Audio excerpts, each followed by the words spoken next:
आणि विद्यापीठ या दोघांकडून आपण जवळपास आजच्या घडीला 6 ते 7 वर्षापासून पायाभर संस्था बळकटीकरणाचं काम चालू आहे या संस्थांमार्फत. तरी पण बळकटीकरण होत असताना सगळ्या प्रकारचे प्रशिक्षण सचिव आणि संचालक मंडळांना इतरांना होत असताना काही गोष्टी असतात की ज्याच्यामध्ये अजून पण संचालक मंडळ आणि सचिव निष्क्रियता दाखवतात किंवा त्यांना त्या गोष्टीची कल्पना नाही की हे आपण करायला हवं. तर आजच्या सादरीकरणामध्ये मी मुख्यत्वे तुम्हाला तेच सांगेल की ज्या गोष्टी तुम्ही करायला पाहिजे. कायद्यामध्ये म्हणजे महाराष्ट्र सिंचन पद्धतीचे शेतकऱ्यांकडून व्यवस्थापन कायदा 2005 याच्यामध्ये ज्या पण तरतुदी असतील, जे कर्तव्य असतील, कार्य करण्याची पद्धत असेल पाण्यापर संस्थांची, त्या कायद्यामध्ये कलमनी हे लिहिलेली आहे. पण मी तुम्हाला एक साधारण कार्यपद्धती कशी असते की तुम्ही जाऊन कलम न वाचता तुम्ही डायरेक्टली सुरू करायला पाहिजे ते की आपण हे कार्य तर आपल्याला करायचेच असतात पाण्यापर संस्थेमध्ये काम करत असताना, किंवा हे आपले पावर आहेत, हे आपले कार्य आहेत, याचा भान शेतकऱ्यांना असावा, पदाधिकाऱ्यांना असावा. त्या अनुषंगाने सादरीकरण मी करत आहे.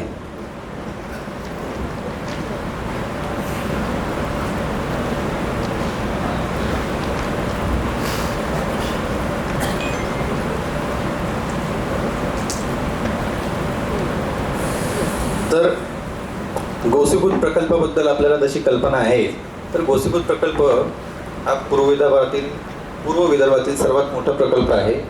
आणि विशेष म्हणजे आपण सिंचनाला पाणी न देता इतर वेगवेगळ्या प्रयोजनांसाठी सुद्धा पाणी देतो. पिण्याचं पाणी असेल, औद्योगिक असेल, त्यामुळं त्याला आपण बहुउद्देशीय प्रकल्प असं पण म्हणतो.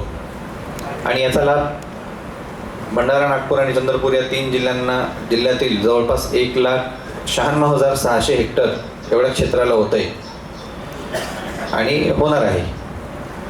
या पूर्ण 1,96,600 हेक्टरवरती जवळपास 447 पाणीवापर संस्था, लघुवितरित स्तरीय पाणीवापर संस्था या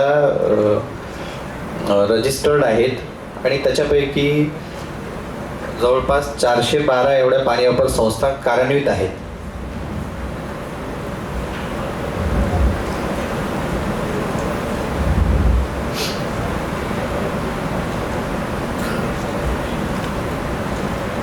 तर पाणीवापर संस्थांची स्थिती आपल्या प्रकल्पाची आणि गोंडवाने विद्यापीठासोबत जे आता आपला सामंजस्य करार चालू आहे विदर्भ पाटबंधारे विकास महामंडळाचा, याबद्दलची माहिती. आणि या माध्यमातून आपण वेगवेगळे प्रशिक्षण दौरे पण आयोजित केलेले आहेत. आणि प्रशिक्षण आपल्यापैकी बहुतांश लोकांनी अटेंड पण केले असतील. जळगावला जाणं असेल, जैन इरिगेशनला असेल किंवा सह्याद्री फार्मला असेल, या प्रकारचे वेगवेगळे जे अभ्यास दौरे आहेत हे पाणीवापर संस्थांच्या पदाधिकाऱ्यांनी अनुभवले आहेत. तर आता पण कार्यक्षेत्रात जाताना काही शेतकरी आम्हाला सर्रास एक प्रश्न विचारतात की साहेब, पाणीवापर संस्थाच का बरं ठेवताय तुम्ही, म्हणजे तुम्हीच करा सिंचन व्यवस्थापन. तर मुळात पाणीवापर संस्था का बरं स्थापन झाल्या हे आपल्याला माहितीच आहे की 2005च्या कायद्यानुसारच स्थापन केल्या आहेत. पण त्याची निकड काय होती, तर निकड म्हणजे की पाणीवापर संस्था स्थापन होण्याआधी विभाग पाणी देणार शेतकऱ्यांना आणि शेतकरी पाणी घेणार. विभाग आपल्या नियोजनानुसार पाणी देणार. शेतकऱ्यांचं नियोजन असेल तर ते पण कोऑर्डिनेट समन्वय होत नव्हता. त्याच्यानंतर विभागाकडे एवढी कार्यक्षमता, एवढे लोक पण नव्हते, कार्यक्षमता नाही म्हणणार, एवढा स्टाफ, एवढे लोक नसतात की ते प्रत्येक ठिकाणी बांध जाऊन आणि बघतील की म्हणजे पाणी जात आहे की नाही. तर ह्या सगळ्या अडचणींचं म्हणजे निराकरण म्हणजे पाणीवापर संस्था, की ज्याच्यामध्ये शेतकऱ्यांचा सहभाग पूर्णपणे जर का असला तर सिंचन करणे सोयीचे होईल. पाणीवापर संस्थांचे सदस्य शेतकरी जे असतील ते आपल्या सोयीने, आपल्या गरजेनुसार विभागाला मागणी करतील. आवर्तन त्याप्रमाणेच पाणीवापर संस्थेचे सदस्य जे असतील ते व्यवस्थापन समिती हे मिळून आपल्या आवर्तन डिसाईड करतील की केव्हा आपल्याला पाणी पाहिजे आहे, किती पाणी पाहिजे आहे, ते विभागाला कळवतील आणि विभाग त्यांना पाणी पुरवठा करेल. तर हा त्याचा मागचा उद्देश होता आणि त्याच्यामधून पाणीवापर संस्था अस्तित्वात आल्या. तर पाणी वापर संस्था आल्यानंतर पाणी व्यवस्थापन जे आहे हे शासनाकडून शेतकऱ्यांकडे गेलं.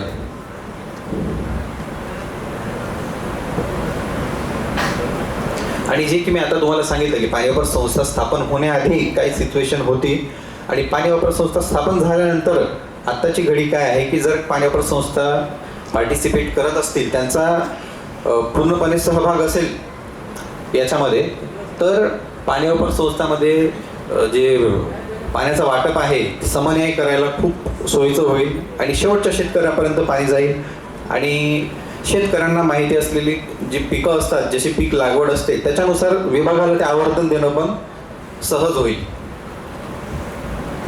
पाणी वापर संस्थेची मुळाची रचना तुम्हाला माहितीच आहे की एक सर्वसाधारण सभा असते, सगळे शेतकरी जे सदस्य शेतकरी असतात यांची, त्याच्यानंतर खाली व्यवस्थापन समिती असते, त्यांच्यामधून निवडून दिलेले जे संचालक मंडळ असते, संचालक मंडळ म्हणतोय, त्याच्यानंतर त्यांच्यामधून निवडून आलेले अध्यक्ष असतात आणि यांना कार्य कामकाजासाठी मदत करणारा सचिव असतो. आता मुळात आजचा जो काही सादरीकरणाचा विषय होता की या पाणी वापर संस्थांमध्ये संचालक आणि सचिव यांची काय भूमिका असायला पाहिजे, यांनी काय कामं करायला पाहिजे की ज्याच्यामुळे ती पाणी वापर संस्था जिवंत राहील, त्याचा शेतकऱ्यांना फायदा होईल आणि आपला शेतकरी जो आहे तो सुजलाम सुफलाम होईल. तर ह्या दोन ज्या घडी आहेत आपल्या या रचनेमध्ये, एक की संचालक मंडळ आणि दुसरं सचिव, तर यांच्याबद्दल मी आज तुम्हाला कार्यपद्धतीचं सांगणार आहे. तर संचालक कोण असतो? संचालक मंडळ जे आपण निवडतो सदस्य शेतकऱ्यांमधून, तर हे सगळे धोरणात्मक निर्णय घेणारे लोक असतात. यांना कार्यालयीन कामकाजामध्ये आपण कार्यालयीन कामकाज ते करत नाही, पण धोरणात्मक निर्णय घेतात आणि हे सदस्य शेतकऱ्यांमधूनच निवडून आलेले असतात, म्हणून सगळ्या शेतकऱ्यांना ते जबाबदार असतात. तर असे संचालक मंडळाला आपण व्यवस्थापन समिती म्हणतो कायद्यानुसार. या संचालकांनी, संचालक मंडळ जे आहेत आपल्यापैकी जे पण संचालक असतील यांच्यामध्ये कधी कधी वादविवाद होतात. आमच्याकडच्या काही पाणी वापर संस्थांमध्ये वादविवाद होतात की सचिव साईन करत नाही किंवा सचिव हे करत नाही, सचिव ते करत नाही. मग हे सचिवांकडून करून घेणं अपेक्षित आहे की संचालक मंडळाने करायला पाहिजे, अध्यक्ष आणि जे काही बाकी संचालक मंडळ असेल त्यांनी. तर या कन्फ्लिक्टचं उत्तर जे आहे ते कायद्यामध्ये दिलेलं आहे की कोण काय करणार. तर या सगळ्या गोष्टी ज्या आहेत, जे पण पाणी वापर संस्थेचा आर्थिक व्यवहार असेल, सिंचनाचं नियोजन असेल, या सगळ्या गोष्टी या संचालक मंडळाच्या मान्यतेनेच सचिव करणार.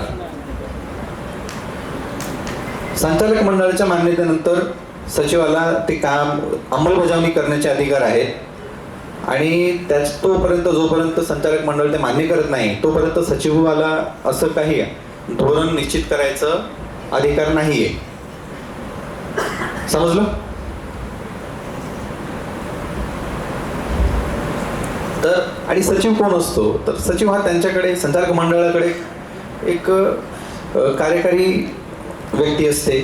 जसं की एखाद्या ग्रामपंचायतीमध्ये जसं सरपंच असतात, इतर मेंबर्स असतात आणि त्यांच्याकडे काम करण्यासाठी आणि त्या कार्यालयाचं कामकाज बघण्यासाठी जसा ग्रामसेवक असतो, तर तशा प्रकारे पाणी वापर संस्थेमध्ये पदाधिकाऱ्यांसोबत पदाधिकाऱ्यांचे कामं करण्यासाठी सचिव असतात.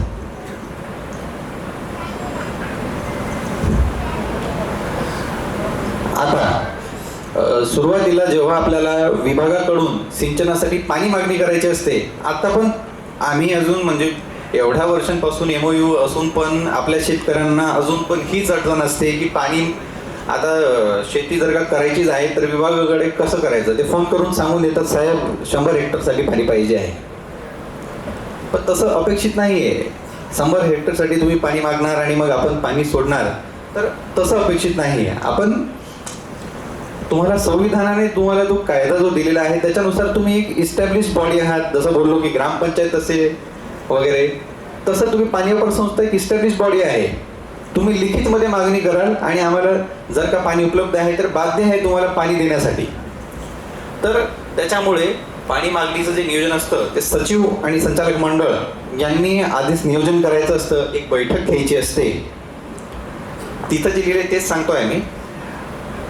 बैठक घ्यायची असते, जशी सर्वसाधारण सभा वगैरे असेल, हंगामपूर्व बैठक असेल, याच्यामध्ये आपलं एकूण क्षेत्र किती आहे, या क्षेत्रामध्ये किती क्षेत्रामध्ये कोणत्या प्रकारचं पीक घेणार आहोत आणि याच्यानुसार आपल्याला किती पाणी लागेल आणि कोणत्या प्रकारचं पीक असल्यानंतर आपल्याला पाण्याचं आवर्तन केव्हा लागेल, 10 दिवसांनी लागेल, मग त्याच्यानंतर परत 10 दिवसांनी लागेल काय, मग महिन्याभराने लागेल काय, ह्या आवर्तनाच्या जे पाळ्या ज्या असतात या सगळ्यांचं पण नियोजन त्यांनी त्या बैठकीमध्ये करणं आवश्यक आहे चर्चेनुसार. आणि त्याच्यानंतर ही जी मागणी आहे त्या बैठकीमध्ये झालेली, ही मागणी त्यांनी विभागाकडे करायची आहे. सचिवांनी यायचं आहे विभागाकडे, ती मागणी करायची आहे की असं असं आहे, आम्ही अमुक अमुक क्रॉप घेणार आहोत, अमुक अमुक पिकं घेणार आहोत आणि आम्हाला या काळापासून या काळापर्यंत आमच्या जे इनटायटल्ड पाणी आहे, म्हणजे आमचा जो पाणी संस्थेचा जो करारनामावर लिहिलेला जो हक्क आहे पाण्याचा, दलगमीमध्ये असेल समजा काही, तर तेवढं पाणी आम्हाला त्या आवर्तनासाठी पाहिजे आहे असं विभागाला सांगायचं आहे. आणि मग विभाग तुम्हाला जर का पाणी उपलब्ध आहे त्यावेळेस त्या घडीनुसार तर तुम्हाला हो म्हणेल आणि त्याच्यानुसार तुम्हाला आवर्तन देईल. आता ही पद्धती किती लोक फॉलो करत असतील तुमच्यापैकी? कोण असं करतंय? कोणी हात वरती करू शकते का की असंच करतो आम्ही? ओके ओके, मोजकेच लोक आहेत. थांबा थांबा, झाल्यावर बोलूया. मागणी आहे तर आम्हाला त्याचं